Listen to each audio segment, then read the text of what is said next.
तो हेलो दोस्तों, कैसे हैं आप सभी लोग। आई होप सभी अच्छे होंगे। आज जो है हम बीएनएसएस का चैप्टर नंबर 35 सेक्शन नंबर 480 को जो है स्टार्ट करेंगे। लास्ट लेक्चर में जो हमने सेक्शन नंबर 478 और 79 को कंप्लीट किया था, और ये जो है हमारी बीएनएसएस की सीरीज का जो है लास्ट वीडियो होगी। इसके बाद जो है मैं आप लोगों को जो भी इंपॉर्टेंट सेक्शंस होंगे, वैसे तो है नहीं इतने ज्यादा, लेकिन जो दो चार हैं उनको मैं आपको बता दूंगा। आप लोग उनको एक बार सेल्फ रीड कर लीजिएगा, ठीक है। तो यहाँ पर जो है इस वीडियो के बाद में हमारी ये जो बीएनएसएस सीरीज जो हमने स्टार्ट कर रखी थी, इसमें तकरीबन हमने 40 से 45 वीडियोस जो है बना ली थी। तो ये जो है कंप्लीट हो जाएगी आज, और इसको जो है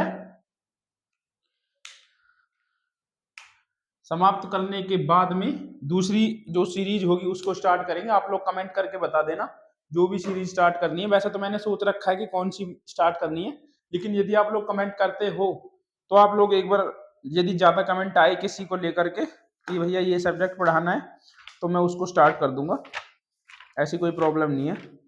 अब आते हैं सेक्शन नंबर 480 पर। अपना बेरट खोल लीजिए और चैप्टर नंबर 35, 79, 70, 80। 80 बात करता है when bail may be taken in case of non bailable offence, की नॉन बेलेबल ऑफेंसेस में जो है कब कोई बेल जो है ली जा सकती है। याद रखना इसमें मे शब्द का यूज किया गया, मे बी, सेल भी नहीं है, ठीक है। सेल बी का मतलब होता है कोर्ट बाउंड है उस चीज को करने के लिए, मे बी का मतलब होता है कि दे भी सकती है और नहीं भी दे सकती कोर्ट आपको बेल। ये क्या कहता है, when any person accused of or suspected of the commission of any offense, non-bailable offense is arrested or detained without warrant by an officer in charge of police station। ये कहता है कि कोई भी व्यक्ति जो है जिसने कोई नॉन बेलेबल ऑफेंस का अपराध किया है, ठीक है, नॉन बेलेबल ऑफेंस किया है किसी भी अभियुक्त ने, या फिर कोई सस्पेक्टेड पर्सन है, या फिर उस पर संदेह है कि इसने कोई नॉन बेलेबल ऑफेंस किया है, और पुलिस ने जो है उसको, पुलिस ऑफिसर इंचार्ज ने उसको जो है क्या है, विदाउट वारंट अरेस्ट किया है, और अपीयर और it brought before a court other than high court और कोर्ट ऑफ सेशन, और जो है या फिर उसको कोर्ट के सामने जो है अपीयर किया है। किस कोर्ट के सामने, ये बात करता है यहाँ पे, court other than high court और कोर्ट ऑफ सेशन, मतलब कि जो भी कोर्ट होगा ना जिसके सामने अपीयर करेगा वो अदर देन हाई कोर्ट और कोर्ट ऑफ सेशन होंगी, मतलब कि इन दोनों कोर्ट में तो वो अपीयर नहीं होगा। तो किस कोर्ट में अपीयर करेंगे उसको पुलिस ऑफिसर जो होंगे, किस में अपीयर करेंगे उसको, मजिस्ट्रेट कोर्ट में अपीयर करेंगे, ठीक है। उसके बाद कहता है ही में बी रिलीज ऑन बेल, तो उसको जो है मजिस्ट्रेट कोर्ट में अपीयर करने के बाद जो है बेल पर छोड़ दिया जाएगा। उसके बाद कहता है बट, परंतु उसको तब तक नहीं छोड़ा जाएगा जब तक ये दो सर्कमस्टांसेस जो है कंप्लीट ना हो। देखिए इसको मजिस्ट्रेट कोर्ट में पेश करेंगे, ठीक है, फर्स्ट कहीं लिखवा रहा हूं मैं। यहां पर आप एक चीज ये लिख लेना कि कोई भी जो है नॉन बेलेबल ऑफेंस में, नॉन बेलेबल ऑफेंस में या तो वो जो है अक्यूज्ड हो, ठीक है, नॉन बेलेबल ऑफेंस उसने कमिट किया हो, या फिर वो कोई सस्पेक्टेड पर्सन हो, उसको विदाउट वारंट उसको अरेस्ट किया हो, विदाउट वारंट अरेस्ट,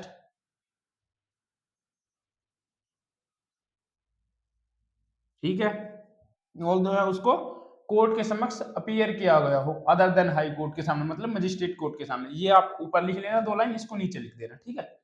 उसको कोर्ट के सामने अपीयर करो तो कोर्ट उसको जो है बेल पर रिलीज कर देगी। Court should be release on bell,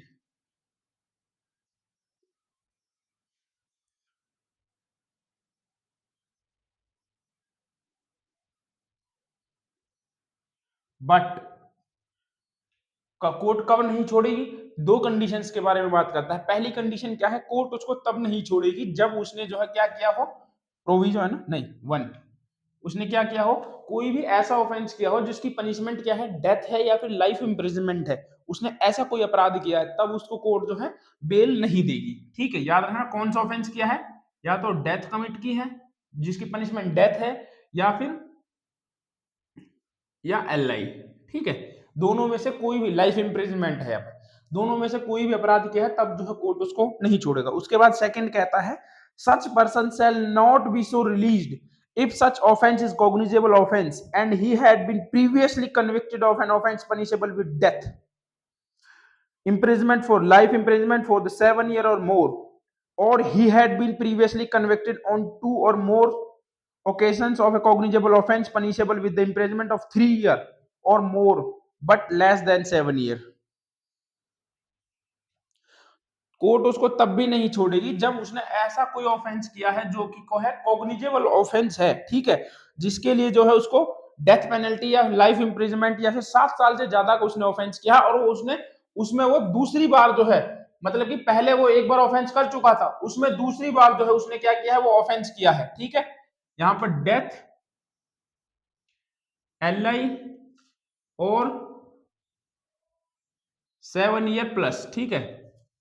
उसके बाद दूसरी कंडीशन ये कहता है, दूसरी कंडीशन इसी में है, वो ये क्या बात करता है, यदि उसने 3 ईयर का कोई ऑफेंस किया है, 3 ईयर से ज्यादा किंतु 7 ईयर से कम, 3 ईयर से ज्यादा और 7 ईयर से कम का कोई ऑफेंस किया है, लेकिन ये ऑफेंस इसने क्या किया है, ऐसा ऑफेंस उसने 2 बार किया हुआ है ऑलरेडी और एक के लिए वो जो है प्रीवियसली कन्विक्टेड भी हुआ है उस चीज के लिए, तो जो होगा उसको बेल पर नहीं छोड़ा जाएगा। याद रखना, उसको 2 बार जो है उसने ऐसा ऑफेंस किया हुआ है, तो ठीक है।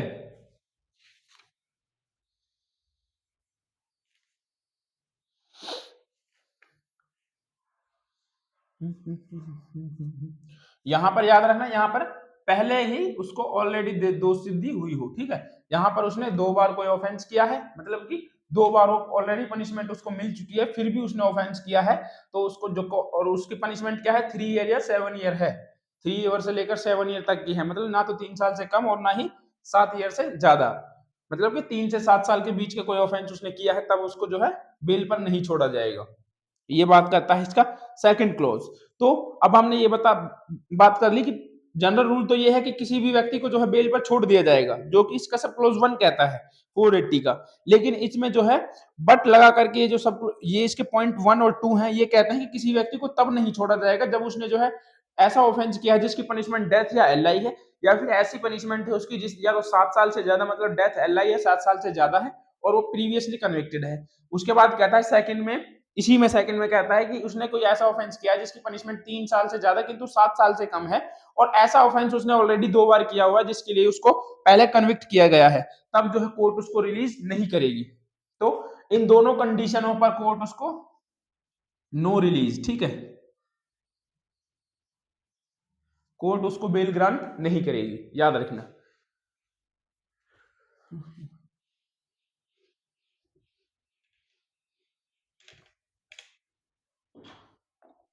आगे इसका प्रोविजो है, प्रोविजो क्या कहता है,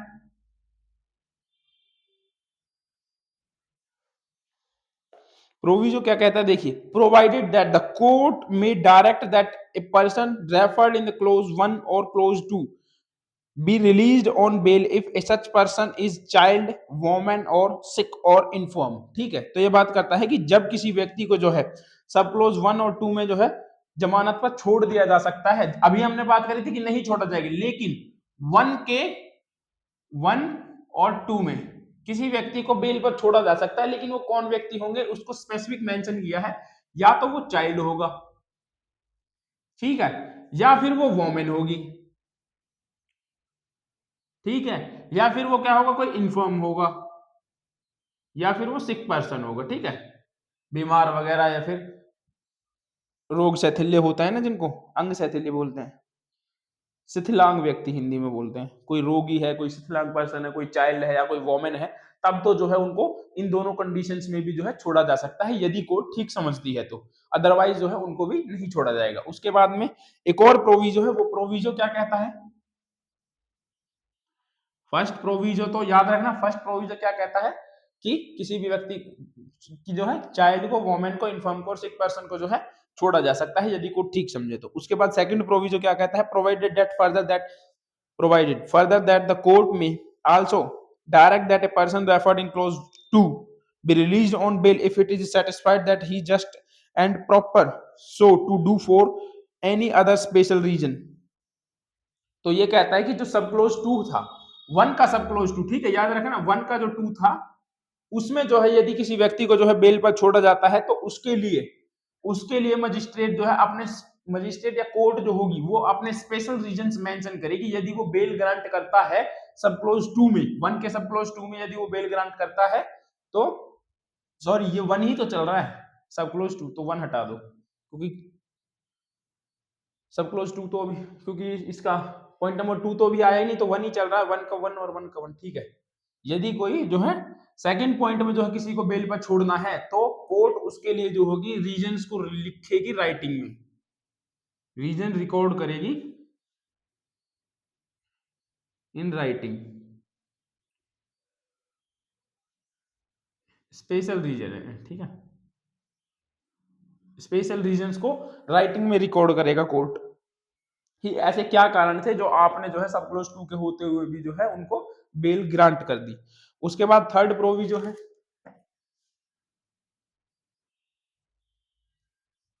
थर्ड प्रोविजो है, ये थर्ड प्रोविजो क्या बात करता है, थर्ड प्रोविजो कहता है देखिए, provided also that the mere fact the accused person may be required to being identified by witnesses during investigation or police custody beyond the first 15 days shall not be sufficient ground to refuse to grant bail if he otherwise entitled to be released on bail and give an undertaking that he shall comply with such direction as may be given by the court।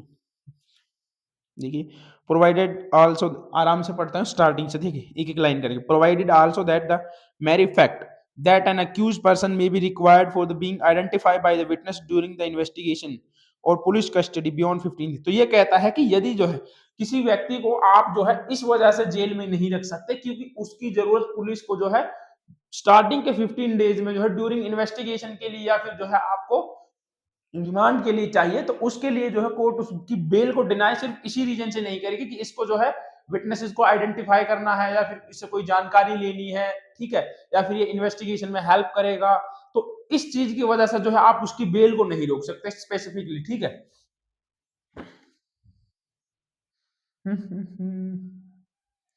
देखो तीन चीजें हैं, पहला being identify witnesses,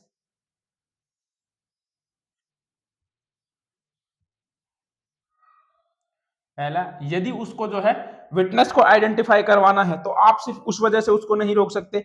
उसके बाद second कहता है during investigation और police custody beyond the first 15 days shall not be sufficient ground to refuse the grant bail if an otherwise entitled to release on bail। तो ये कहता है कि यदि स्टार्टिंग के 15 डेज, जो स्टार्टिंग के 15 डेज होते हैं जिनमें पुलिस जो है रिमांड मांगती है, उनमें स्टार्टिंग 15 डेज, इनमें जो है आप ये कहकर भी नहीं बेल को रिजेक्ट नहीं करवा सकते कि जो है हमें इसकी कस्टडी चाहिए या फिर हमें इसकी जो है इन्वेस्टिगेशन में जरूरत होगी, तो कोर्ट उसके लिए बोल सकती है। और यदि अक्यूज जो है कंप्लाई करने के लिए तैयार है, ये चीज भी याद रखना, अक्यूज रेडी टू कंप्लाई, ठीक है, अक्यूज जो है रेडी है कि वो कंप्लाई करे और जो है पुलिस की इन्वेस्टिगेशन में मदद करने के लिए वो तैयार है, जब कहे पुलिस जो है, यदि उसको पुलिस थाने में बुलाए और वो जाने के लिए वहां रेडी है तो कोर्ट क्या करेगी, कोर्ट उसको जो है बेल ग्रांट कर देगी, सिर्फ इस वजह से उसकी बेल को नहीं रोका जाएगा, ठीक है, उसकी बेल को ग्रांट कर देगी और उसको बेल ग्रांट करते समय स्पेसिफिक ऑर्डर देगी कि आपको जो है जब भी पुलिस की जरूरत हो तो आप पुलिस के सामने अपीयर हो, ठीक है, उनकी हेल्प करें, कोई भी टेम्परिंग वगैरह ना करे एविडेंस के साथ, यदि कोई ऐसी चीज है तो कोर्ट कोर्ट जो होगी उसको स्पेसिफिक मेंशन कर देगी या फिर बोल देगी कि आप जो है इस पर्टिकुलर एरिया में जो है वहां नहीं जाओगे, लेकिन सिर्फ इस वजह से कि उसको जो है विटनेसेस को आइडेंटिफाई करना है, पुलिस को रिमांड चाहिए और अक्यूज रेडी है कंप्लाई करने के पुलिस के साथ या कोर्ट का ऑर्डर कंप्लाई करने के लिए, आप उसकी बेल को रिजेक्ट नहीं करवा सकते, नहीं कर सकते, ठीक है। उसके बाद एक और प्रोविजो है, ये प्रोविजो क्या कहता है, चार इसमें प्रोविजो है, ठीक है, तीन हम ऑलरेडी लिख चुके हैं।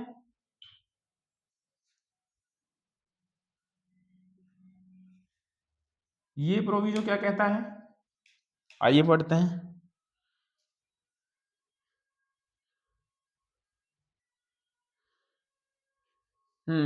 तो ये प्रोविजन मेनली ये बात करता है कि यदि जो है कोई ऐसा अभियुक्त तो है जिसने जिसके पनिशमेंट क्या है, डेथ है, लाइफ इम्प्रिजनमेंट है, 7 ईयर से प्लस है, ठीक है, डेथ है, LI है, 7 ईयर प्लस है, ठीक है, तो उस केस में बेल ग्रांट करने से पहले एक बार पब्लिक प्रोसिक्यूटर को जरूर सुना जाएगा, उसे सुने बिना या उसको अवसर दिए बिना जो है कोर्ट बेल ग्रांट नहीं करेगा। Opportunity given an opportunity to hearing the public prosecutor।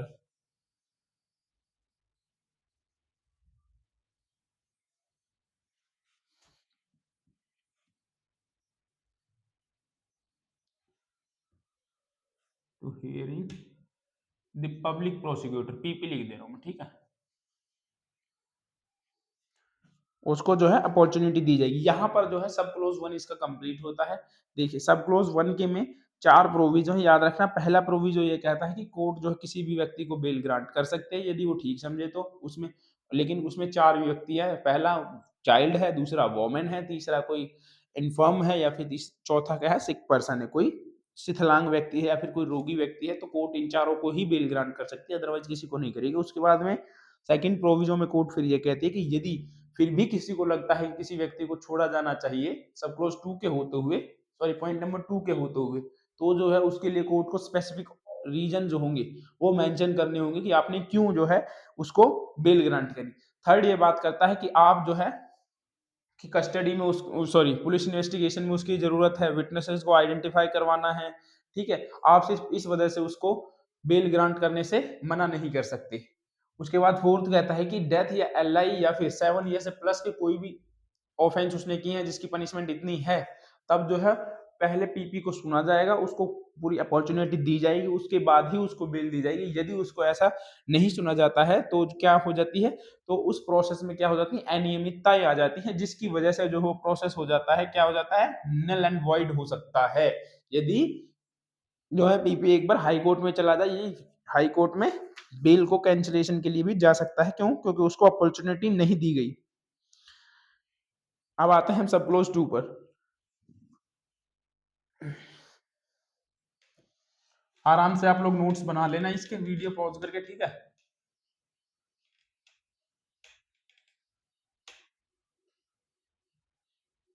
अरे ऊपर के चैप्टर भी मिटा दिया, चलो कोई नहीं, आप लोगों को पता तो है ही कौन सा चैप्टर चल रहा है।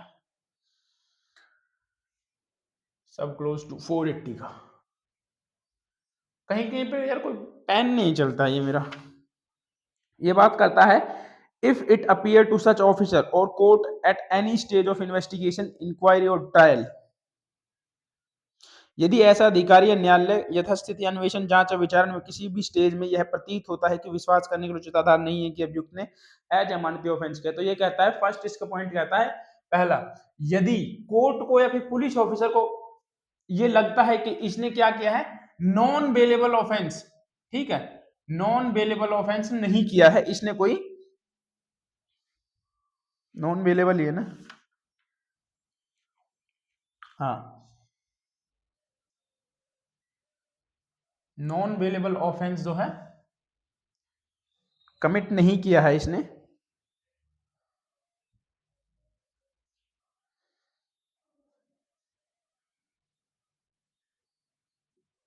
हालांकि लिखना तो पहले ही था, नोट कमिट नहीं किया, ठीक है, हिंदी में लिख दिया, कोई बात नहीं। उसके बाद में सेकंड आगे क्या कहता है, किंतु दोषी होने के बारे में जांच करने के लिए उसके पास पर्याप्त आधार है। स्टार्टिंग में कोर्ट को देख करके ये लगता है, कोई जब अक्यूज उसके पास आता है तो उसको लगता है कि नहीं इसने जो है कोई नॉन बेलेबल ऑफेंस नहीं किया, लेकिन जो है उसके खिलाफ जांच के लिए पर्याप्त आधार हैं कोर्ट के पास, लेकिन कोर्ट को ये लगता है कि हाँ इसको जो है इसकी एक बार इंक्वायरी या फिर जो है इन्वेस्टिगेशन करनी चाहिए, तब जो है कोर्ट क्या करेगी, कोर्ट उसको बेल ग्रांट कर देगी, और जो है कोर्ट उसको क्या कर देगी, बेल ग्रांट कर देगी। अब वो विद श्योरिटी ले विदाउट श्योरिटी, बेल बॉन्ड भरवाए, पर्सनल बॉन्ड दे, कोर्ट की अपनी अपनी राय है, ठीक है, लेकिन विद श्योरिटी या जमानत पर छोड़ देगी उसको। और जो है सेक्शन 492 के अधीन रहते हुए ऐसी जांच लंबित रहने तक जमानत पर ऐसे अधिकारी को न्यायालय उसके पश्चात हाजिर होने के लिए छोड़ सकती है। याद रखना जो मैंने अभी बताया था कि जो है यदि कोर्ट को ऐसा लगता है कि इसमें इंक्वायरी या इन्वेस्टिगेशन करनी चाहिए, तो कोर्ट जो होगी उसकी इंक्वायरी या फिर इन्वेस्टिगेशन को कराएगी, और जब तक कि वो इन्वेस्टिगेशन कंप्लीट नहीं हो जाती तब तक जो है उस व्यक्ति को बेल पर छोड़ सकती है, कोर्ट चाहे तो बेल पर उसको छोड़ सकती है, याद रखना। मैं दोबारा बता देता हूं सब क्लोज टू क्या कहता है। सब क्लोज टू ये कहता है कि जब भी कभी कोर्ट मतलब तो क्या, कोर्ट को या फिर पुलिस ऑफिसर को ऐसा लगता है कि इसने जो है कोई नॉन बेलेबल ऑफेंस नहीं किया है, और लेकिन उसको ये पता है कि इसके खिलाफ जो है इतने सबूत हैं कि हमें जो है एक बार जांच करनी चाहिए, और वो जांच करते हैं, इंक्वायरी करते हैं, इन्वेस्टिगेशन करते हैं, जब तक इंक्वायरी या इन्वेस्टिगेशन पेंडिंग रहती है तब तक कोर्ट जो है उस व्यक्ति को बेल ग्रांट कर सकती है। ये कहता है सब क्लोज टू। ठीक है। उसके बाद आते हैं सब क्लोज 3 पर। सब क्लोज 3 क्या कहता है? व्हेन ए पर्सन अक्यूज और suspected of the commission of an offense punishable with the imprisonment which may extend it to 7 years or more of an offense under chapter 6, 7 and 17 of the BNS 2023।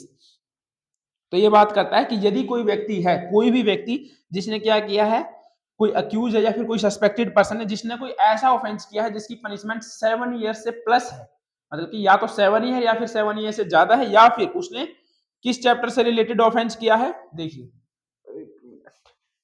इसको मिटाते हैं, third पे आओ। Third third क्या कहता है? Third कहता है, पहला, कोई ऐसा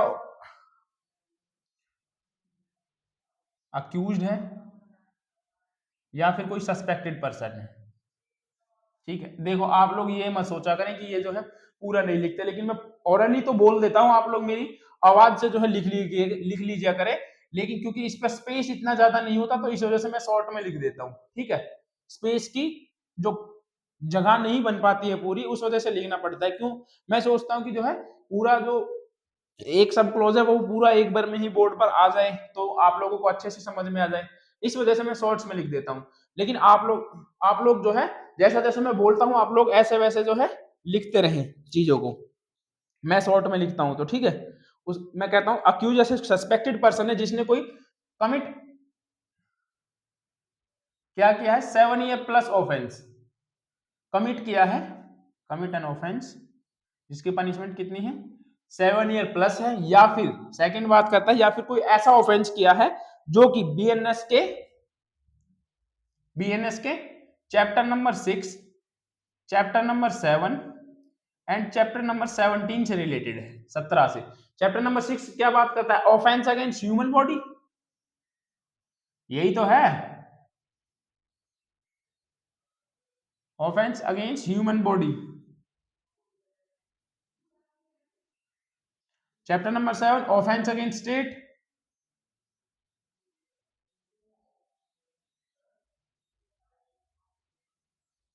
और chapter number 17 offence against property, right. Offence against property, theft वगैरह का जो है 303 से स्टार्ट होता है, ये वही तो होगा, ठीक है। यदि इनसे रिलेटेड कोई ऑफेंस करता है या फिर क्या करता है, इनका अबेट करता है, अबेट करता है, कोई उकसाता भी तो है, अबेटमेंट, ठीक है, या फिर प्रयास करता है, आगे कहता है कॉन्स्पिरेसी करता है,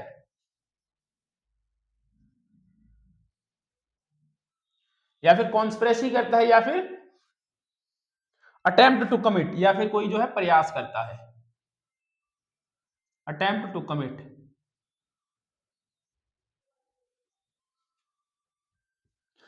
Any such offense is released on bail under subsection 1, the court shall impose the condition। और जो है उसको बेल पर रिलीज किया जाता है सबसेक्शन 1 के तहत, तो कोर्ट जो क्या करेगी, release on bail, release on bail under subsection 1, under subsection 1, तो कोर्ट कुछ कंडीशंस लगा सकती है, तो कोर्ट कुछ कंडीशंस लगाएगी, उन कंडीशंस की बात करता है, ठीक है। क्या कंडीशंस होंगी? याद रखिए, पहला, यदि कोई व्यक्ति ऐसा ऑफेंस करता है जिसकी पनिशमेंट क्या है, 7 ईयर प्लस है, या फिर चैप्टर नंबर 6, 7 और 17 से रिलेटेड बीएनएस के कोई ऑफेंस करता है, या फिर उनका अबेटमेंट करता है, कॉन्स्पिरेसी करता है, या फिर अटेम्प्ट टू कमिट करता है इन ऑफेंसेस को करने का, तब जो होगी कोर्ट, तब जो होगा कोर्ट उसको बेल पर रिलीज कर सकता है, लेकिन उसके खिलाफ जो है उस पर कुछ कंडीशन इंपोज कर सकता है। वो कंडीशंस क्या होंगी उस और कैसे होंगी उनके बारे में बात करते हैं। फर्स्ट कंडीशन जो है,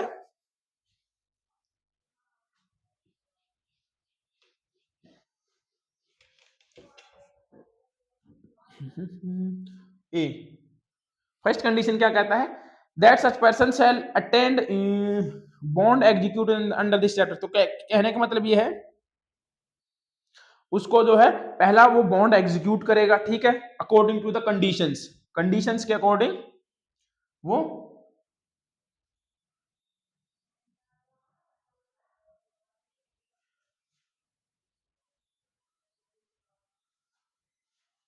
अकॉर्डिंग टू कंडीशन, कौन सी कंडीशन? जो कोर्ट इंपोज करे, ठीक है। उसके बाद बी क्या कहता है? बी कहता है that such person shall be not commit an offence similar offence of the. तो ये बात कहता है कि उस व्यक्ति को जो है कोर्ट ये डायरेक्शन दे सकता है या फिर जो है कंडीशंस लगा सकता है कि आप जो है ऐसा कोई भी सिमिलर ऑफेंस या फिर कोई भी ऑफेंस जो है कमिट नहीं करेंगे इस टाइम पीरियड के दौरान, ठीक है। Not commit any similar offence, ये भी खत्म, सॉरी दोस्तों, ठीक है, लेकिन आज तो कंप्लीट हो ही जाएगा। Any similar offence on which is the accused and suspected of the commission of offence he is suspected.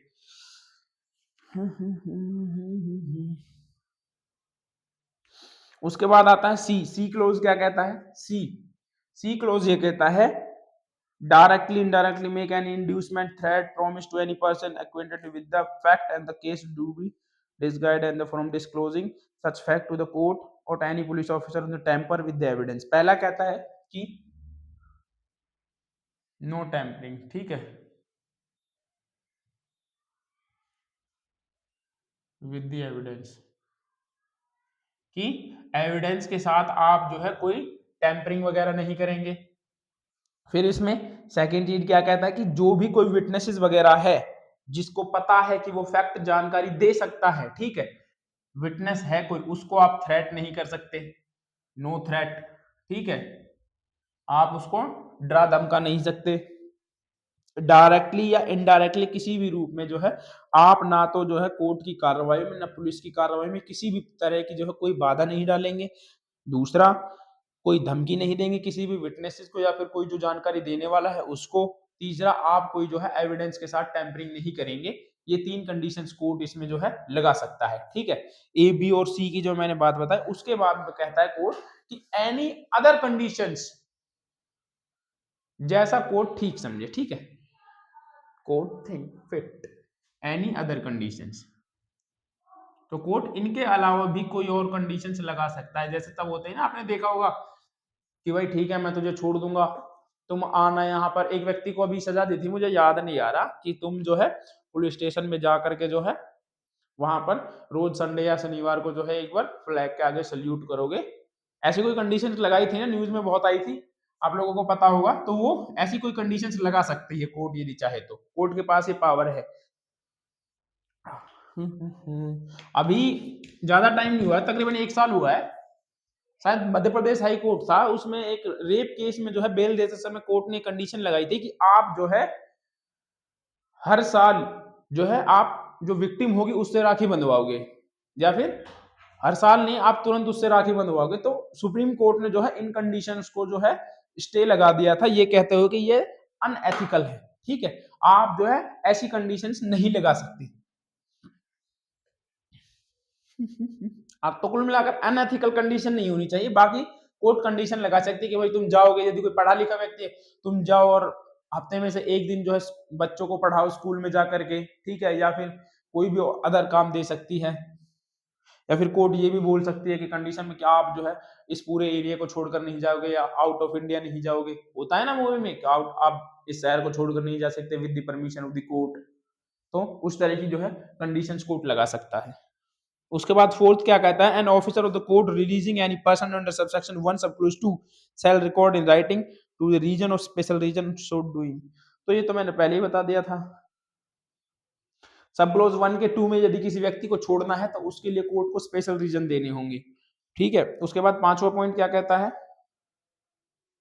किसी व्यक्ति को जो है सब क्लोज 1 और सब क्लोज 2 के तहत किसी व्यक्ति को छोड़ा गया, ठीक है, तो कोर्ट को यदि ऐसा लगता है कि नहीं अब उस व्यक्ति को जो है बाहर रहना ठीक नहीं है, तो कोर्ट उस व्यक्ति को अरेस्ट करने के लिए भी ऑर्डर दे सकती है, दोबारा से उसको कस्टडी में लेने का ऑर्डर दे सकती है।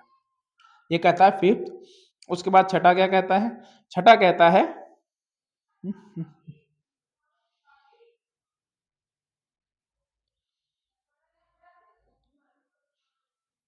कोई अजमानत अपराध का अभियुक्त तो उसने साक्ष्य लेने की तारीख से 60 डेज की अवधि के भीतर पूरा नहीं किया है, मतलब कि इन जो विचारणा है ट्रायल है वो 60 डेज के अंदर उसने जो है कंप्लीट नहीं किया है, तब जो होगा वो बेल को क्लेम कर सकता है, bail as a claim as a right, ठीक है। 60 डेज के अंदर जो है ट्रायल कंप्लीट नहीं हुआ, कब से, एविडेंस लेने की फर्स्ट डेट से, तब वो जो है बेल को क्लेम कर सकता है। और उसको जमानत पर छोड़ देगा, 7वां छोड़ दो, चलो कोई बात नहीं, 7वें से कुछ नहीं है। उसके बाद आते हैं हम 481, यहाँ पर जो है हमारा सेक्शन नंबर 480 जो है वो कंप्लीट हुआ। इसके बाद आते हैं हम सेक्शन नंबर 481, 7वां आप लोग पढ़ लेना, ठीक है। पूछा था वैसे भी कुछ नहीं है उसमें से, मैंने तो अभी तक देखा नहीं है, मैं ही पढ़ा दूं। विचारण खत्म होने के बाद निर्णय देने से पूर्व किसी भी समय, अरे छोड़ो, इतना वैसे ही टाइम नहीं है।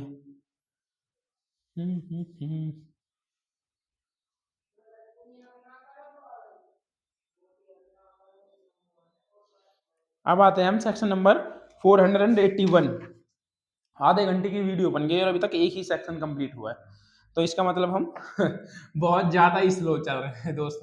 481, चलो कोई नहीं, लास्ट लेक्चर तो है, स्लो भी बना लेंगे तो क्या दिक्कत आ रही, क्यों।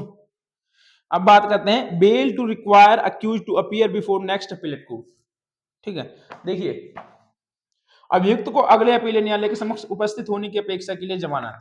मेरी बात सुनिए, सिंपल समझाता हूं तो पढ़ने की कोई जरूरत नहीं। देखो, फर्स्ट ये कहता है कि जैसे मान लीजिए लोअर कोर्ट ने जो है किसी को क्या दी, कोई पनिशमेंट दी कि आप जो है, लोअर कोर्ट मतलब है ना, कोर्ट ऑफ सेशन लगा लीजिए आप, कि आपको जो है हम 10 साल की सजा दे रहे हैं, 10 ईयर की, ठीक है। अब 10 ईयर की सजा तो दे दी, अब लोअर कोर्ट को ये पता है, लोअर हाई कोर्ट के अकॉर्डिंग तो लोअर कोर्ट ही है ना, लोअर कोर्ट यहाँ पर वो मत समझिएगा मजिस्ट्रेट कोर्ट, ठीक है। अब कोर्ट ऑफ सेशन को ये पता है कि ये व्यक्ति जो है अपील फाइल करेगा, और इसने तुरंत वहां पर जो है बेल लगा दी है, ठीक है, तुरंत वहां पर जो है इसने, और ये बेल लेने के लिए रेडी। तो इसको नेक्स्ट कोर्ट में जो है अपीयर होने के लिए, अपना एडवोकेट हायर करने के लिए, ठीक है, अपने फैक्ट्स को अच्छे से रखने के लिए कोर्ट इसको क्या कर देगी, बेल ग्रांट कर देगी।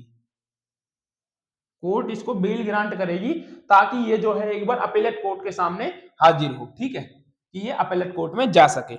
और हाई कोर्ट से आगे भी यदि सुप्रीम कोर्ट में जाता है तो हाई कोर्ट भी इसको इतने टाइम पीरियड के लिए बेल ग्रांट कर सकता है, और वो टाइम पीरियड इफेक्ट में रहता है 6 मंथ तक का, 6 मंथ तक का, ठीक है। आओ एक बार पढ़ते हैं। Before conclusion of the trial and before disposal of the appeal, the court trying the offense of appellate court, as the case may be, he shall require the accused to execute a bond or bail bond to appear before the higher court, and when such court issues notice to the respect of an appeal or petition filed against the judgment of the respective court, and such bond shall in force of the 6 month। और ऐसे जो वो bell छोड़ेगा और जो वो bail bond देगा, ठीक है, वो बेल बॉन्ड का टाइम पीरियड कितना होगा, वो है ये टाइम पीरियड 6 मंथ का, ठीक है। ऐसे बेल बॉन्ड जो होंगे, जब भी वो छोड़ेगा बेल को, तो ऐसे बेल बॉन्ड का टाइम पीरियड कितना होगा, 6 मंथ तक का टाइम पीरियड होगा, और 6 महीने बाद जो है वो समाप्त हो जाएगी। और इसका इफेक्ट 491 की प्रक्रिया पर नहीं पड़ेगा, ये बात करता है। समझ में आ रहा है ना आपको।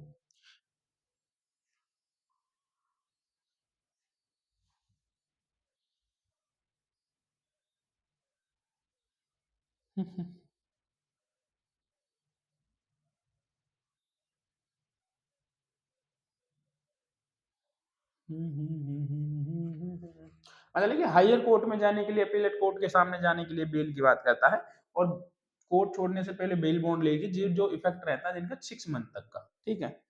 उसके बाद सब क्लोज टू 491 पर इसका कोई इफेक्ट नहीं पड़ता, 491 पढ़ेंगे जब बताएंगे आपको। उसके बाद आते हैं हम सेक्शन नंबर 482, जो मोस्ट इंपोर्टेंट सेक्शन है, इसको आप याद रखिएगा, जिसको हम बोलते हैं एंटिसिपेटरी बेल, ठीक है। अब तक हमने पढ़ी थी रेगुलर बेल, अब हम पढ़ेंगे एंटिसिपेटरी बेल।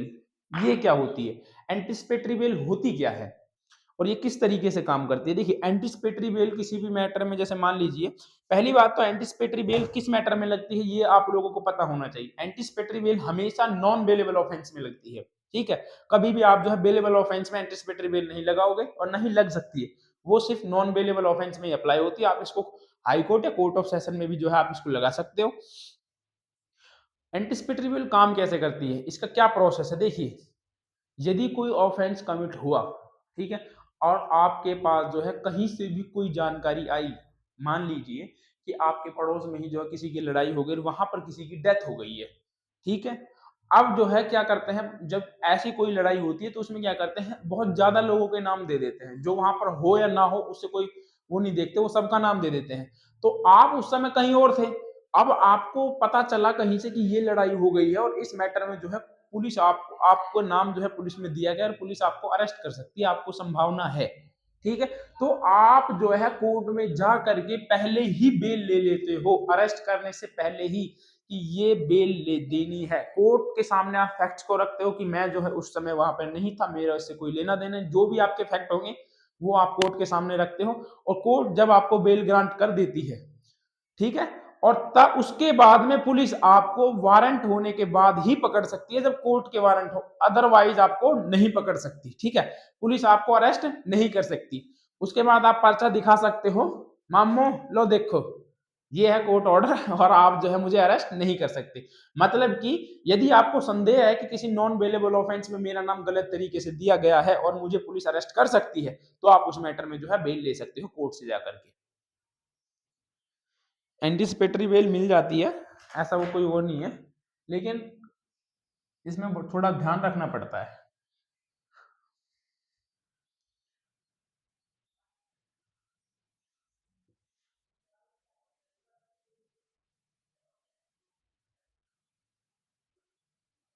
TRY है, अरे यार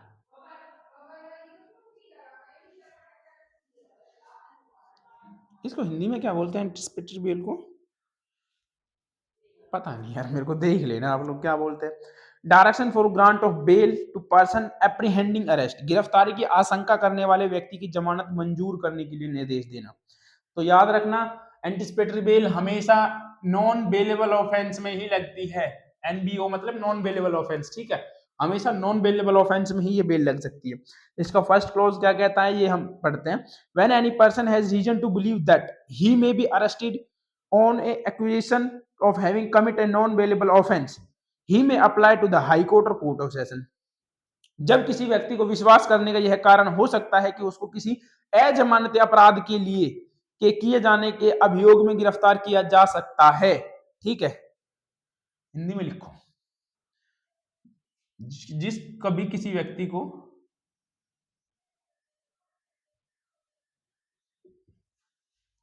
यह विश्वास है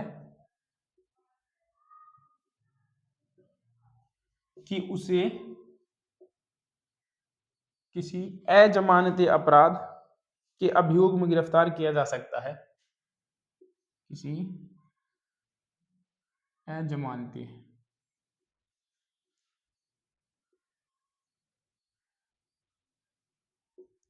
अपराध के अभियोग में गिरफ्तार किया जा सकता है,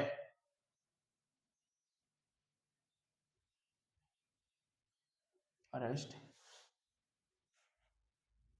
किया जा सकता है।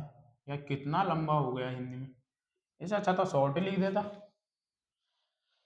तो वह इस धारा के अधीन निर्देश के लिए हाई कोर्ट या कोर्ट ऑफ सेशन में आवेदन कर सकता है। तो वो कहां पर अप्लाई कर सकता है इसके लिए, हाई कोर्ट और कोर्ट ऑफ सेशन। याद रखना एंटीसिपेटरी बेल हमेशा दो ही जगह पे लगती है, हाई कोर्ट और कोर्ट ऑफ सेशन, ठीक है। और यदि वह न्यायालय ठीक समझे तो वह निर्देश दे सकते हैं कि ऐसी गिरफ्तारी की स्थिति को उसमें उसको जमानत पर छोड़ दिया जाए, और ऐसे मामले में यदि कोर्ट को लगता है कि हाँ, तो उसको जो है और जमानत पर छोड़ सकती है। जैसे कि अभी वर्तमान में स्वामी शंकराचार्य जी का केस चल रहा है ना, अविमुक्तेश्वरानंद जी का, ठीक है, उनका केस चल रहा है, तो इलाहाबाद हाई कोर्ट ने जो है उनके अरेस्ट पर अभी नेक्स्ट हियरिंग तक के लिए जो है रोक लगा दी कि आप जो है उसको अरेस्ट नहीं करोगे। पॉक्सो को कोई वो था उसमें लगा रहा था उस पर। आया समझ में यहाँ तक, ठीक है। किसी अजमानती मामले में आपको आशंका है कि कोई व्यक्ति जो है कोई पुलिस आकर के आपको गिरफ्तार कर सकती है, तो आप पहले ही जो है आप हाई कोर्ट या कोर्ट ऑफ सेशन पे जाकर के जो है बेल ला सकते हो। और जो है इसके बाद सेकंड कहता है Gurbaksh versus state of Punjab में सुप्रीम कोर्ट ने ये बताया था, एंटीसिपेटरी बेल को एक्सप्लेन किया था अच्छे तरीके से कि किस मैटर में दी जा सकती है, किस में नहीं दी जा सकती, ठीक है। अब आते हैं हम सेक्शन नंबर 2 पर। सब क्लोज ये 1 था, ये 2 है। अब 2 पर आते हैं। 2 क्या कहता है, जब हाई कोर्ट और कोर्ट ऑफ सेशन उपधारा 1 के दिन निर्देश देता है, तब वह विशेष मामले में तथ्यों को ध्यान में रखते हुए निर्देश में ऐसी शर्तें जो ठीक समझे सम्मिलित करेगा और निम्नलिखित भी है। तो कोर्ट जो होगी ना, जब बेल ग्रांट करेगी, हाई कोर्ट और कोर्ट ऑफ सेशन जब बेल ग्रांट करते हैं तो कुछ कंडीशंस लगाएंगे।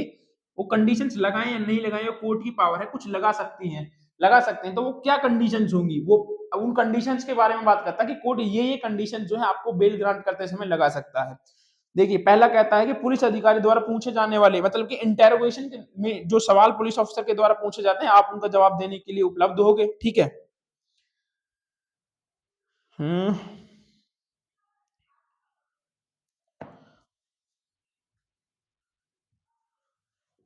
अवेलेबल फॉर इंटेरोगेशन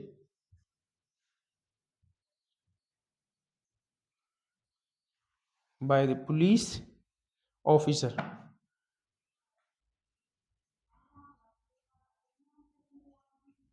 ठीक है, आप वहां पर अवेलेबल रहोगे। उसके बाद सेकंड क्या कहता है, देखिए सेकंड कहता है यह शर्त की न्यायालय किसी पुलिस अधिकारी के समक्ष सत्य को प्रकट न करने के लिए प्रत्यक्ष या प्रत्यक्ष धमकी नहीं देगी। मतलब कि आप जो व्यक्ति है, विटनेस है कोई, ठीक है, तो आप उसको कोई धमकी वगैरह नहीं दोगे, आप उसको थ्रेट नहीं करोगे कि यदि तूने मेरे खिलाफ गवाही दी तो मैं तुझे जान से मार दूंगा, मैं तुझे बाद में देख लूंगा। आप इस तरह की कोई भी जो है हरकतें नहीं करोगे। ये कोर्ट जो है कंडीशन लगा सकती है। उसके बाद थर्ड क्या कहता है, थर्ड कहता है कि आप जो है without the permission of the court, without permission आप इंडिया नहीं छोड़ सकते। ठीक है, आपको यदि कहीं बाहर जाना है तो आपको कोर्ट से पहले परमिशन लेनी पड़ेगी। विदाउट परमिशन नॉट लीव किसी भी प्लेस से, या फिर कोर्ट जरूरी नहीं कि इंडिया की लगाए, कोर्ट ये भी कह सकती है कि आप अपने शहर से भी बाहर नहीं जा सकते, सिटी और इंडिया। फोर्थ कहता है कि 482 की उपधारा 3 के अधीन अधरोपित की जा सकती है कि मानो इस धारा के अधीन जमानत स्वीकार कर ली है। उपधारा 3 क्या कहती है, सब क्लोज 3, सब क्लोज 3 कहता है यदि तत्पश्चात ऐसे व्यक्ति को ऐसे अभियोग पर पुलिस थाने के भारसाधक अधिकारी द्वारा वारंट के विरुद्ध गिरफ्तार किया जाता है और पुलिस या तो गिरफ्तारी के समय जब वह ऐसे अधिकारी की अभिरक्षा में है तब उसे जमानत देने के लिए तैयार है तो उसे जमानत पर छोड़ दिया जाएगा। और यदि ऐसे अपराध का संज्ञान करने वाले मजिस्ट्रेट यह निश्चित करता है कि उस व्यक्ति के विरुद्ध प्रथम बार ही वारंट जारी किया जाए तो उसे उपधारा 1 के अधीन जो है न्यायालय में जमानती वारंट जारी कर दिया जाएगा और उसको उपस्थित होने के लिए बोल दिया जाएगा। ये कहता है सब क्लोज 3। उसके बाद आते हैं सब क्लोज 4, लास्ट की बात करता है इस धारा की कोई भी बात जो है सेक्शन नंबर 65 या सेक्शन नंबर 70 गैंग रेप की उपधारा 2 के अधीन किसी अपराध को कायद करने वाले व्यक्ति की गिरफ्तारी का लागू नहीं होगी। सेक्शन नंबर 65 की तो वो थी ना जिसमें 12 साल और 16 साल का जो वो था, यदि इनके साथ रेप करते हैं तब की पनिशमेंट थी, है ना। और 70 में तो गैंग रेप था ही। तो ये इन दोनों पर जो है अप्लाई नहीं होती, एंटिसिपेटरी बेल आप इस मैटर में नहीं मांग सकते। ठीक है।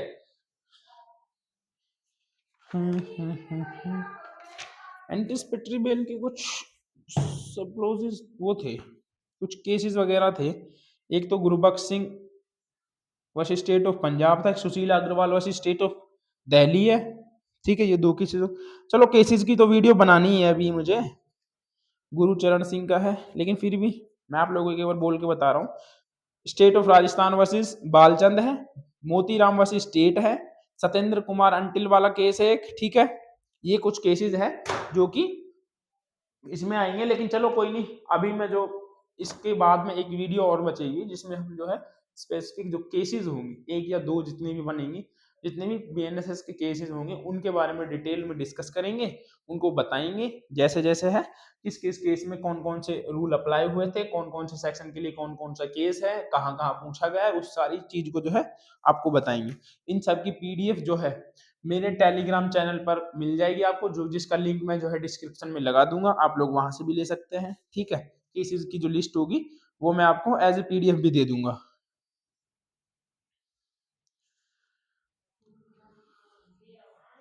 अब आते हैं हम सेक्शन नंबर 483, 483, 483।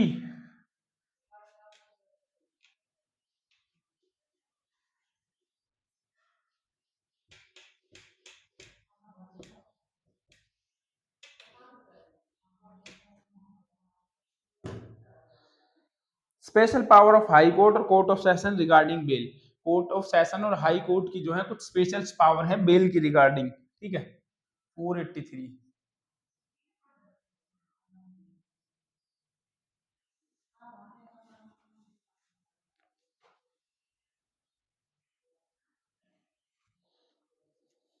क्या कहते हैं देखिए, ए हाई कोर्ट और कोर्ट ऑफ सेशन में डायरेक्ट, हाई कोर्ट और कोर्ट ऑफ सेशन जो है किसी भी व्यक्ति को डायरेक्ट स्पेशल पावर है हाई कोर्ट और कोर्ट ऑफ सेशन की। फर्स्ट क्लॉज का ए, यही तो है, हाई कोर्ट और कोर्ट ऑफ सेशन किसी भी व्यक्ति को डायरेक्ट कर सकते हैं। The any person accused on offence and in custody be release on bail and if the offence is of the nature specified in subsection 3 of the section 480 may impose any condition which consider necessary for the purpose mentioned in the subsection। तो court क्या कर सकती है, किसी भी व्यक्ति को जो है बेल ग्रांट कर सकती है, जैसे कि 480 के सब क्लोज 3 में जो हमने बताया था कि कोर्ट यदि किसी व्यक्ति को बेल ग्रांट करती है तो स्पेशल रीजन मेंशन करेगी। तो उसी के लिए जो है कोर्ट किसी भी व्यक्ति को दे सकता है, बट उसके लिए कोर्ट कंडीशंस लगा सकती है, ठीक है। अब ये कब दी जाती है, मेनली मान लीजिए कि कोई जो है, मान लीजिए 302, ठीक है, डेथ किसी ने की है और वो जो है उसका ट्रायल वगैरह कंप्लीट होगा, प्रूव होगा इस चीज को कि इसने डेथ की है, तो अब उसको बेल चाहिए, कोई स्पेसिफिक रीजन है कि घर में किसी की शादी है या किसी की डेथ हो गई है, तो उसके लिए जो है उसको कुछ टाइम पीरियड के लिए बेल चाहिए। तो कोर्ट ऑफ सेशन और हाई कोर्ट के पास ये पावर है कि वो जो है उस व्यक्ति को बेल ग्रांट कर सकता है, ठीक है, कुछ कंडीशंस लगा करके। उसके बाद बी क्या कहता है, बी कहता है that any condition imposed by magistrate when releasing any person on bail to be set aside or modify। यदि जो है मजिस्ट्रेट कोर्ट ने कोई कंडीशन लगाई है बेल पर रिलीज करते समय, तो या तो कोर्ट उसको सेट असाइड कर सकता है या फिर उसको कोर्ट चाहे तो मॉडिफाई भी कर सकता है, ठीक है। बी क्या कहता है कि मजिस्ट्रेट की जो कंडीशंस हैं, मजिस्ट्रेट कोर्ट की जो कंडीशंस हैं उनको क्या कर सकता है, कि जो कंडीशंस हैं इनको दो तरीके से क्या कर सकता है, या तो सेटिसाइड कर सकता है, सेटिसाइड, या फिर जो है क्या कर सकता है, मॉडिफाई कर सकता है। याद रखना मजिस्ट्रेट कोर्ट की कंडीशंस, सॉरी हाँ, मजिस्ट्रेट कोर्ट ने जो कंडीशंस लगाई थी जमानत पर देते समय, या तो जो है उसको कैंसिल कर सकता है या फिर मॉडिफाई कर सकता है। उसके बाद प्रोविजो है, प्रोविजो क्या कहता है, provided that the high court और court of session shall before granting bail, bail grant करने से पहले to a person who is accused an offence which is travel exclusively by the court of session or which through not so travel। तो ये कहता है कि कोई जो अक्यूज्ड है वो किसी ऑफेंस का, उसका ट्राइबल कोर्ट ऑफ ट्रायल जो है कोर्ट ऑफ सेशन के द्वारा ट्राइबल है या फिर नहीं है, is punishable with the imprisonment of life, और उसकी पनिशमेंट क्या है, या तो एलआई है, given notice and application of bail to the public prosecutor unless it is a reason to be recorded writing opinion that the person। तो यही कहता है कि जो है उस व्यक्ति को बेल पर ग्रांट करने से पहले आपको जो है एक बार पीपी को जो है इसकी सूचना देनी पड़ेगी और उनके जो है स्पेशल रीजन को मेंशन करना होगा। उसके बाद थर्ड क्या कहता है, परंतु यह है कि उच्च न्यायालय सेशन न्यायालय किसी ऐसे व्यक्ति को जमानत देने से पहले बीएनएस 2023 की धारा 65-70 के उपधारा 2 के अधीन विचारण योग्य किसी अपराध का अभियुक्त है, ऐसे आवेदन की सूचना प्राप्ति की तारीख से 15 दिन की अवधि के भीतर, यदि मतलब कि मान लीजिए सेक्शन 65 और 70 के सब क्लोज 2 में यदि कोई बेल लगाता है, ऑफेंस के होते हुए बेल लगाता है, तो उसके लिए कम से कम 15 दिन पहले पीपी को नोटिस देना पड़ेगा, ठीक है, पीपी को नोटिस देना पड़ेगा कम से कम 15 दिन पहले। उसके बाद सब क्लोज 2 आता है, सब क्लोज 2 क्या कहता है, सूचना देने वाले या उसके द्वारा प्राधिकृत किसी व्यक्ति की उपस्थिति भारतीय न्याय संहिता 2023 की 65-70 के उपधारा 2 के अधीन किसी व्यक्ति को जमानत के लिए सुनवाई करते समय बाध्यकारी होगी। क्या कह दिया, सूचना देने वाले या उसके द्वारा अधिकृत किसी व्यक्ति की उपस्थिति बीएनएस 2023 की, हाँ ठीक है। तो मतलब कि जब बेल एप्लीकेशन पर सुनवाई होगी ना, तो उनकी जो जिनको सूचना दी है ना, मतलब कि पीपी साहब और वो दोनों दोनों जो है उपलब्ध होंगे, ये समय पर बाउंड है। जिस व्यक्ति की जमानत के लिए सुनवाई हो रही है ना, वो कोर्ट में उपस्थित होगा। उसके बाद थर्ड कहता है कि उच्च न्यायालय सेशन न्यायालय किसी ऐसे व्यक्ति को जिसे इस अध्याय के अधीन जमानत पर छोड़ा जा चुका है गिरफ्तार करने का निर्देश दे सकता है या अभिरक्षा के लिए सुपुर्द कर सकता है, ठीक है। जिस व्यक्ति को जो है बेल पर छोड़ा गया है, कोर्ट ऑफ सेशन और हाई कोर्ट जो है उस व्यक्ति को अरेस्ट करने का भी ऑर्डर दे सकता है या फिर जो है उसकी कैंसिल भी कर सकता है, या फिर किसी व्यक्ति को बेल ग्रांट तो ऑलरेडी करी दी थी, कोई बात नहीं। गिरफ्तारी का निर्देश और अभिरक्षा में सुपुर्द कर सकता है, 2 ऑर्डर दे सकता है, दोनों में से कोई भी। सेक्शन नंबर 484 हमने पहले करवा दिया था, 85 भी करवा दिया था, 86 87 को आप लोग पढ़ लेना, कुछ नहीं है इनमें, ठीक है। उसके बाद आते हैं discharge of surety, section number 489 की श्योरिटी जो है कब डिस्चार्ज हो जाएंगे। श्योरिटी देखो, श्योरिटी चाहे तो कभी भी जो है जिसने किसी की श्योरिटी दी है, बेल पर जब उसको छोड़ा गया था तब उसकी श्योरिटी दी थी, ठीक है। लेकिन अब श्योरिटी को ऐसा लग रहा है कि नहीं यार इसकी श्योरिटी देकर के मैं खुद बच जाऊंगा, तो श्योरिटी कोर्ट में जाकर के जो है अपनी श्योरिटी वापस ले सकता है। और फिर यदि वो जो है श्योरिटी अपनी वापस ले लेता है, उसके बाद में जो है कोर्ट उसको बोलेगी कि आपकी श्योरिटी वापस ले ली गई है, अक्यूज्ड को कि आप जो है अपनी एक श्योरिटी जमा कीजिए इतने टाइम के भीतर, अदरवाइज जो है आपको क्या कर दिया जाएगा, दोबारा से जेल भेज दिया जाएगा। और यदि ये भी चीज याद रहे, यदि जब बेल दी गई थी तब सर्कमस्टांसेस अलग थे, लेकिन बाद में कुछ ऐसे सर्कमस्टांसेस आए जिसकी वजह से पनिशमेंट इनहांस हो गई या फिर कम हो गई, तो दोनों में से तब भी कोई भी कंडीशन हो, एक बार श्योरिटी को जो है उसके बारे में अवगत जरूर करवाया जाएगा। तो ये कहता है ये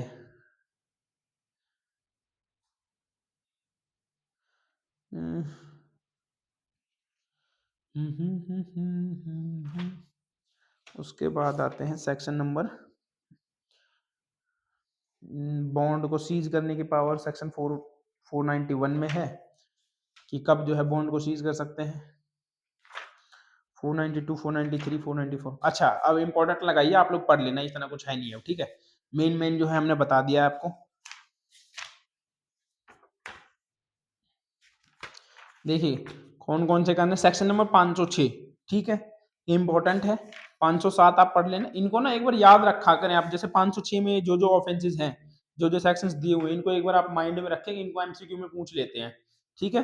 507, उसके बाद 508, 509 का सेक्शन ओनली, 510 के सेक्शन, सिर्फ सेक्शन याद रखना है, 511 का ओनली सेक्शन। उसके बाद आते हैं सेक्शन नंबर 514, ये क्या बात करता है, परिसीमा काल की समाप्ति के बाद संज्ञान का version, bar to taking cognizance after lapse of the period of limitation. इस संहिता में अन्य यंत्र जैसा कि उबंधित है उसके अलावा न्यायालय कोई भी उपधारा 2 में विनिर्दिष्ट प्रयोग किसी अपराध का संज्ञान परिसीमा काल की समाप्ति के बाद नहीं लेगा। तो मतलब कि कोर्ट जो है एक स्पेसिफिक टाइम पीरियड के बीत जाने के बाद जो है किसी भी ऑफेंस का जो है कॉग्निजेंस नहीं लेगा। परिसीमा काल कितना होगा, देखिए 6 महीने होगा यदि अपराध केवल जुर्माने से दंडनीय, तो ये पूछ लेते हैं, इसलिए मैं आपको बता रहा हूं, ठीक है।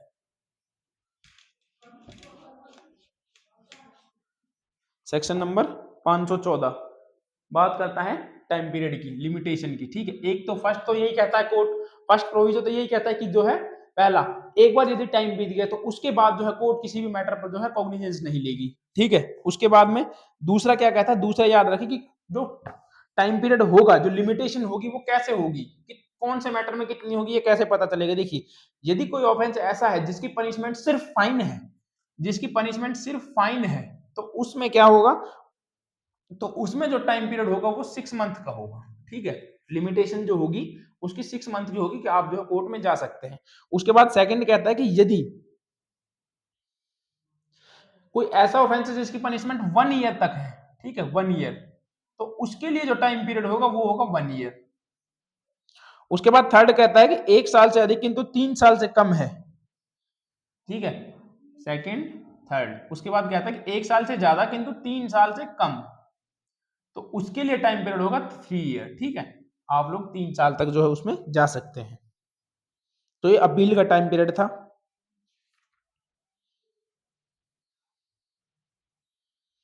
अब बात आती है कि ये जो टाइम पीरियड होगा, देखिए इसका एक्सप्लेनेशन पे आइए एक बार, ठीक है, डायरेक्ट एक्सप्लेनेशन पे आइए।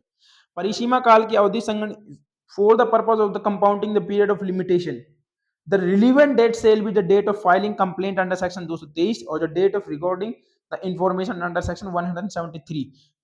तो काउंट कब से होगी वो डेट, या तो वो डेट तब तक कब से होगी, पहला 173 में जब आपने कंप्लेंट करी, या फिर जो है मतलब कि आपने पुलिस को सूचना दी इस चीज की, 173 की जब एफआईआर आपने करवाई, या फिर जो है 223 की आपने कोर्ट में कंप्लेंट फाइल करी, तो उस डेट से जो होगी वो ही रिलीवेंट डेट होगी, तब से जो है टाइम पीरियड, तब तक टाइम पीरियड गिना जाएगा। जैसे मान लीजिए कि ये था, ठीक है, कोई ये ऑफेंस था, 1 साल से 3 साल तक की सजा थी इसमें, आपने जो है पहले क्या किया, 2 साल तो आपने ऐसे ही निकाल दिया, आपने कुछ नहीं किया, और तीसरे साल जो है आपने जा करके जो है क्या किया, मजिस्ट्रेट कोर्ट में कंप्लेंट फाइल करी। तो अब जो वो टाइम पीरियड होगा ना, वो स्टार्ट तो उसी डेट से हो गया था जिस दिन वो ऑफेंस हुआ था।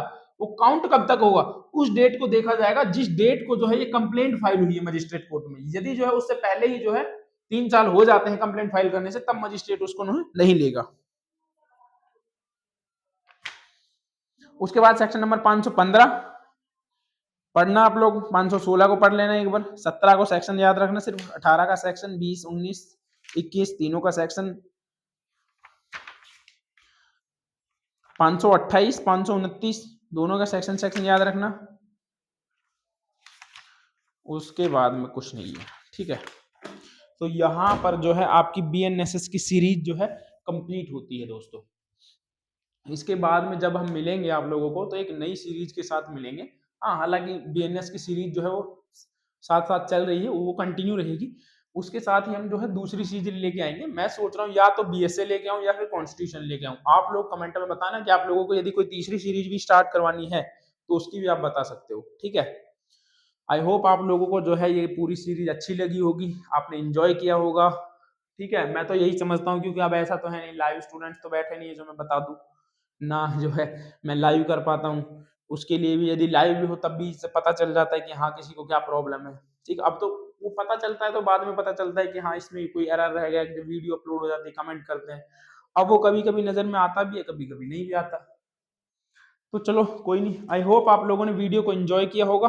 तो हम मिलते हैं नेक्स्ट वीडियो में दोस्तों। Thank you, bye bye.